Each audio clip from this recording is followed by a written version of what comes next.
የቲና ቅሌት እያንዳንዱ ተጋለጠ። አባባ በገጠመው ካሜራ መሰረት ቲና ደግሞ ተንኮልነትና ክፋቷ እንዳይታወቅበት ካሜራውን አቋርጣው ነበር። አባባ አሁንም የቲናን ተንኮልና ክፋት ለማረጋገጥ ቆርጦ ስለተነሳ ዛሬ ሆስፒታል መሄድ የለም ቲና፣ ዶክተሮቹ እዚህ ጋር መጥተው ያክሙሻል ብሎ ዶክተሮቹን ቀጥ ለጥ ሰጥ ብሎ ይዞላት ሲመጣ በጣም ደነገጠች። እሷም ቆይ ሽማግሌ እኔን አይተውኝም እንዴ? ምን ለማድረግ እያሰበ ነው ብላ መቃጠልና መናደድ ጀመረች። ቲና በሚያሳዝንና በሚያሳፍር ሁኔታ እያንዳንዱ የደበቀችውን ሚስጥር ሁላ ዶክተሮቹ በተኑላት። ምንም እንዳልታመመችና ምንም እንዳልሆነች የሚያረጋግጥ ትልቅ ፋይል ለአባባ ሰጡት። ካሌብም አለበት ቦታ ላይ በጣም ደነገጠ። ትሁት የሚያየችውን ነገር ማመን አቅቷት አባዬ እንዴት ትዝ አለህ? እንዴት ይሄ ሀሳብ መጣልህ? ካሌብም ደግሞ አባዬ በፍጹም አንተን እኮ መቅደም አይቻልም። እኔ ዶክተር ታመጣለህ ብዬ በምንም ሁኔታ ትዝ አላለኝም። የገጠምከውንም ካሜራኛ ሳናይ እሷ እንደዚህ ማድረጓ በጣም ያሳፍራል ብሎ ተናገረ። ኤዱ የተናገረችው ነገር ትክክልና ልክ እንደሆነ ተረጋግጧል ማለት ነው። ትልቁ ነገር ደግሞ የሚገርመው ቲና ቅሌቷ መዋረዷ ብቻም ሳይሆን አሁንም ለተንኮልና ለምቀኝነት ሩጣ እየተሽቀዳደመች ትገኛለች ማለት ነው። የትሁቴ ፍቅረኛ ተመስገን ደግሞ ትሁቴ ቤቷን እያጸዳዳችና እየወለወለች ሳለ በድንገት በር ቆርቆሮ ክፍት አድርጎ ሲገባ እሷም ደነገጠችና ወደ ኋላ ሸሸት ብላ ምን ልታደርግ መጣ? ምን ልሰራ መጣ? ቆይ አንተ ችግርህ ምንድን ነው? አሁን ይሄ ልክና ጥጋብ አልተውሽም እንዴ ብሎ አላት። የምን ጥጋብ ነው የምታወራው? እባክህ ከህይወቴ ይውጣልኝ። እኔ ምንም ነገር አልፈልግም። እኔ ካንተ ጋር መሰቃየት በቅቶኛል ብላ ስትለው ለምን ይበቃሻል? እኔ እኮ በጣም አፈቅርሻለሁ፣ ወድሻለሁ። በምንም አይነት ሁኔታ እኔና አንቺ እንደዚህ መሆን የለብንም ብሎ ተናገረ። ከዛ እና አሁን ታዲያ ምን ልትሰራ ነው የመጣኸው? የታመመችው አባዬ ሆስፒታል ይዟት ሄዷል። እባክህ ቤቱን ለቀህ ውጣ ብላ ስትለው እሱም ደግሞ ሀይደል የምታጃጂውን ሰው አጃጂ አለና ሰተት ብሎ ወደ ቲና ክፍል ገባ። ትሁቴን በጣም ተጨናነቀችና የሚያወሩትን እየሰማች ራሷን መቋቋም አቅቷት ወደ ክችን ገብታ ለአባባ ስትደውል አባባ ስልክ አላነሳም። ወደ ካሌብ ጋር ደወለችና ካሌብ ጉድ ሆኛለሁ፣ የተፈጠረውን ነገር ብታውቅሳ። እኔ እኮ ስራ ቦታ ነኝ። ትሁት ምንድነው የተፈጠረው? ንገሪኝ ባክሽ ባክሽ ብሎ አላት። ተመስገን ቤት መጥቶ ከቲና ጋር እያወራ ነው። ምን? አዎ። መቼ? አሁን። አንቺ ምንም ነገር እንዳያረግሽ ክችኑን ዘግተሽ ቁጭ በይ። እኔ መጣሁኝ አሁኑ። አንተ ስራ ከሆን ከአባዬ ቅርብ ቦታ ተሆነ ልደውልለት አለች። አይ አያስፈልግም ብዬሻለሁ። እውነቱን ተናገሪ። እኔ ቶሎ ብዬ እመጣለሁ። ትሁት አደራ ራስሽ ላይ ከባድ ነገር እንዳያደርስ ራስሽን ጠብቂ። አረ እኔ ምንም አያደርገኝም። አጨናንቆኝና አስፈራርቶኝ ዝቶብኝ ወደ እሷ ነው የሄደው። እሷን ግን አንድ ነገር እንዳያደርጋት እፈራለሁ ብላ ተናገረች። አይ እንደዛ መሆን የለበትም። በቃ እውነቱን ነገርኩሽ። አሁን አርፈሽ ተቀመጪ። ሰላም ሰላም! ውድ የተከበራችሁ የሌላ ኤንድ የመሐመድ ቤተሰቦች ቻናሉን ላይክ፣ ሰብስክራይብ እያደረጋችሁ አበረታቱን ማለት ነው።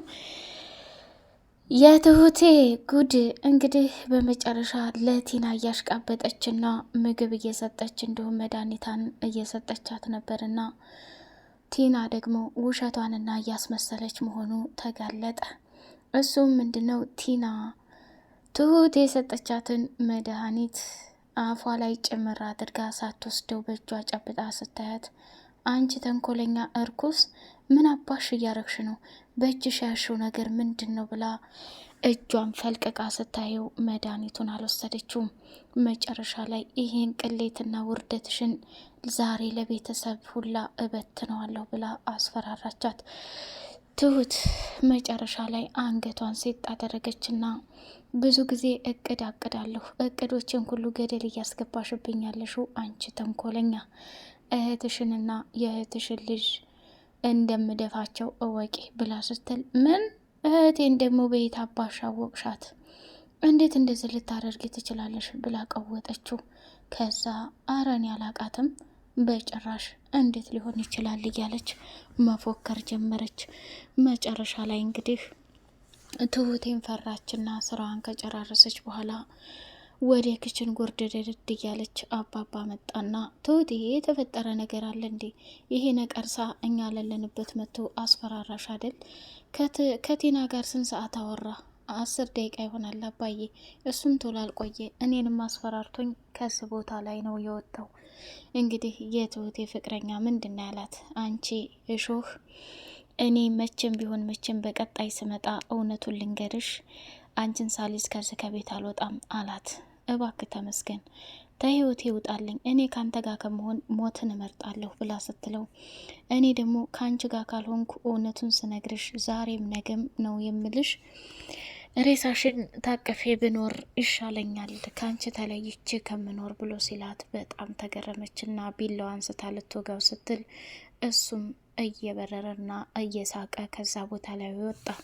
ይህንንም ለአባባ ስትናግረው አባባ ተገረመና የኔ ልጅ ምንም አይመጣም እንዳታስቢ፣ ነገም ዛሬም እኛ አሸናፊ ነን።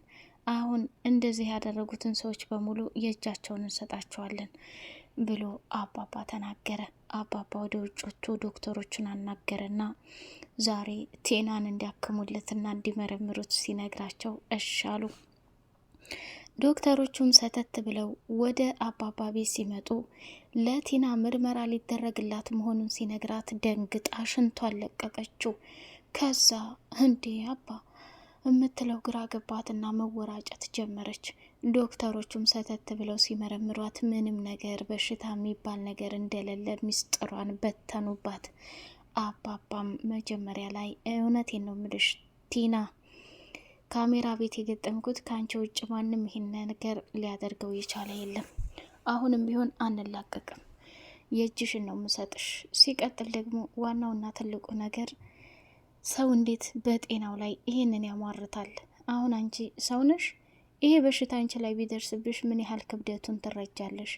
ግን ለጥቅምና ለገንዘብ ብለሽ ራስሽን ይሄን ያክል ከባድ ስህተት ማስገባትሽ በጣም በጣም በጣም ያሳፍራል ብሎ አላት። ከዛ ተው እንጂ አባዬ እያለች በሆዷ እየተቃጠለች የተፈጠረው ነገር ተፈጠረ። ትሁቴም ቀጥ ብላ ወደ ኤዱዬ ዘንድ ሄደችና ኤዱ በጣም ጨንቆኛል። ትሁቴ ፈርተሻል እኮ መጭነቅም ብቻ ፍርሃት እየታየብሽ ነው። ምንድን ነው የተፈጠረ ነገር አለ እንዴ? ንገሪኝ ብላ ስትላት ተመስገን እኮ ቲና አንቺን ልታጠፋ መሆኑን ስትነግረው እንደገደልኳት ቁጠሪ። አንዳንዱ የተፈጠረውን ነገር በሙሉ ለኤዱ ስትነግራት ኤዱም አየሽ ትሁቴ በሰዓቱ አላመናችሁም ነበር። ዋናው ነገር አንቺ ማወቅሽ ነው። አንቺ ካወቅሽ ለአባባ ብትነግረው ያምንሻል። እኔ በሰዓቱ እውነታውን ብናገር ጭራሽ ሊያምነኝ አልቻለም ነበር። ይሄ ምንድነው? ቲና ማለት ነገሮችን የምታደርገው አስባና አቅዳ ነው። አሁንም ቢሆን አንቺ እንደምታቂባትና እንደምታዋርጃት ስለምታውቅ በእህትሽ እያስፈራራችሽ ነው ያለችው። ስለዚህ እመኔ ትሁቴ እህትሽ ምንም ነገር አታደርግም። ይህን እውነታ ግን ደብቀን ላባዬ መቆየት የለብንም ብለው ከተነጋገሩ በኋላ ኤዱ እኔ በፍጹም ይሄን ነገር ላደርገው አልችልም። እህቴን ትገልብኛለች። ቲና እኮ ከባድና አደገኛ ሰው ናት። እና ታዲያ እውነት ተደብቆ ይቀር እያልሽ ነው? እውነቱን ሳንናገር አባዬስ በኋላ በራሱ መንገድ ሲደርስበት እኛን ሰው ያደርገናል መሰለሽ እንዴ? በጭራሽ። ቲና እስካሁን ላይ ብዙ ነገሮችን ተጫውታለች። አባዬ ልትገለው እንዲሁም ደግሞ ካሌብን ልታሳጣሽ ትችላል። አባዬ ይህን ነገር ቢሰማ ይገላታል። ኤዱ እኔ ደግሞ ሰው ላይ ጭካኔ መስራት አልፈልግም እና ቴና አንቺ ላይ እየተመጻደቀችብሽ እንደዚህ ስታስመስይ ማዝም አትበይ። አባዬን ከበፊቱ የበለጥ ልትጎዳው ትችላለች። ካሌብን ልትወስድብሽ ትችላለች። ምንድን መሰለሽ አንድና አንድ የምትፈልገው ቲና ገንዘብ ነው። ገንዘብ ማለት ደግሞ ራሷን መስዋዕትነት አሳልፋ የምታደርገው ከባድ ቅሌት ነው። ስለዚህ እሷ ቀርመን እውነታውን ለአባባ መናገር አለብን ብላ ኤዱ እየወሰነች አባባ ትሁቴን የተፈጠረውን ነገር እያንዳንዱ ተናገሪ ቢላት በፍጹም መናገር አልፈለገችም። ግን እሷ ፈርታና ተንቀጥቅጣ ተመስገን እንዳሰቃያትና እንዳስፈራራት አድርጋ ነው የተናገረችው። ካሌብ እንግዲህ ትሁት ወደ ክችን ገብታ ከቲና ጋር መጥቶ እያወራ ነው። እኔ ምንም አላለኝ አታስብ፣ ሩቅ ቦታ ከሆንክ ወይ ለአባዬ ልንገረው እንዴ ብላ ስትል፣ አይ አታስቢ ትሁቴ፣ ለአባዬም አትደውይ፣ እኔ እመጣለሁ እየመጣሁ ነው ብሎ ከስራ ቦታ እየበረረ ሲመጣ አባባ ጋር መንገድ ተገናኙ። ካሌብ የኔ ልጅ ምን ሆነህ ነው እንደዚህ የምትሮጠው? ምን ተፈጥሮ ነው ብሎ ሲለው፣ አባዬ ወደ ቤት እየሄድኩ ነው። ትሁት ዘንዲያ ተመስገን መጥቶ ቲና መኝታ ክፍል አብረው እያወሩ ነው አሉ። ስለዚህ ምን እንደሚያደርግም ስለማይታወቅ የግድ መሄድ አለብኝ ብሎ አለ። አብረን ነው የምንሄደው፣ የተፈጠረውን ነገር አብረን እናያለን ብሎ እየተሯሯጡ ሲመጡ ተመስገን ትሁቴ ላይ ዝቶባትና በቀጣይ እሷን አንጠልጥሏት እንደሚሄድ ተናገረ። እሷም በጣም ፈርታለች። ቲና የተናገረችው ነገር እውነት እህቴን ትገልብኝ ይሆን እያለች በጣም ፈርታ ነበረ። አባባም ሰተት ብሎ ሲመጣ የቲናን ሁኔታ ሲያት፣ ስሚ አንቺ ደንቆሮ፣ እስከ ዛሬ ድረስ ብዙ ግፍና መከራ ስታረጊብኝ ዝም ብዬ ነበር። አሁን ግን አንቺ እያስመሰልሽና እየዋሸሽ መሆኑን አንዳንድ ነገር እያየሁብሽ ነው። ስለዚህ ውርደትሽ ነገ መጋለጥ አለበት ብሎ ወሰነ። እንዴ ነገ ምን አባቱ ለማድረግ ፈልጎ ነው? እኔን ቲና ማንም አይቀድመኝም። ስታስቡት እናንተ ካሜራ ገትራችሁ እዚህ እኔ እንደዚህ ድራማ የምሰራ ይመስልሃል እንዴ? ደንቆሮ ምን ይመስላል እያለች አባባ ዘወር ካለላት በኋላ ስድቧን ቀጠለች። አባባ ካሜራው በመቋረጡ እጅግ በጣም ተናዷል። እጅ ተንኮለኛና ተንከሲስ ኤዱ ያለችው ነገር እውነት ነው። ስለዚህ ይችን ልጅ ልንከታተላትና የምታደርገውን ነገር ማወቅ አለብን። እኛ እንድንነቃ አድርጎናል። ድሮም ቢሆን አላመናትም፣ ግን ይህን ያክል ርቀትና ይህን ያክል ጉድ ትጓዛለች ብለን በፍጹም አላሰብንም ነበር ብላለች። ቲና የምትፈልገው ኤደንን እንዲገልላት ብቻ ነው። ይህንን ማስመሰል እያወቀችና እየተናገረች እንዲሁም ደግሞ የነቃችብኝ እሷ ናት።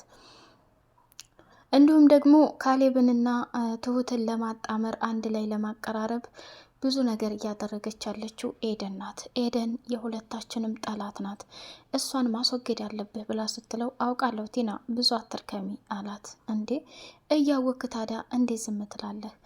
አይ በእኔ ላይ ስላልመጣች ነው። ባንቺ ከሆነ ግን አጠፋትም ልገላትም እችላለሁ። ስለዚህ ብዙም አታስቢ ብሎ ተናገረ ማለት ነው። ተመስገን ካጠገቧ ሆኖ እንዲረዳትና ካለችበት ጭንቀት አብሮ እንዲታገልላት ትፈልጋለች። እሱ ግን ስፈልግ ናውጣ ስፈልግ ናግባ ብለሽ የምታዥኝ አሽከርሽና ገረድሽ አይደለሁም። ከአሁን በኋላ በስልክ እንዳትደውይ፣ ይህን ኩላ ውርደትሽን ይሄ ሽማግሌ እንዲያውቅ ነው ማጋለጥሽ ብሎ ሽምቅቅ አድርጓታል። ቲና አሁን የገባችበት ወጥመድ እንደማታሸንፍና ምንም እንደማታደርግ አውቀዋለች። ውድ ሌላ ቤተሰቦች በቀጣይ ፓርት እስከምንገናኝ ሰላም አለይኩም ወራህመቱላሂ ወበረካቱ።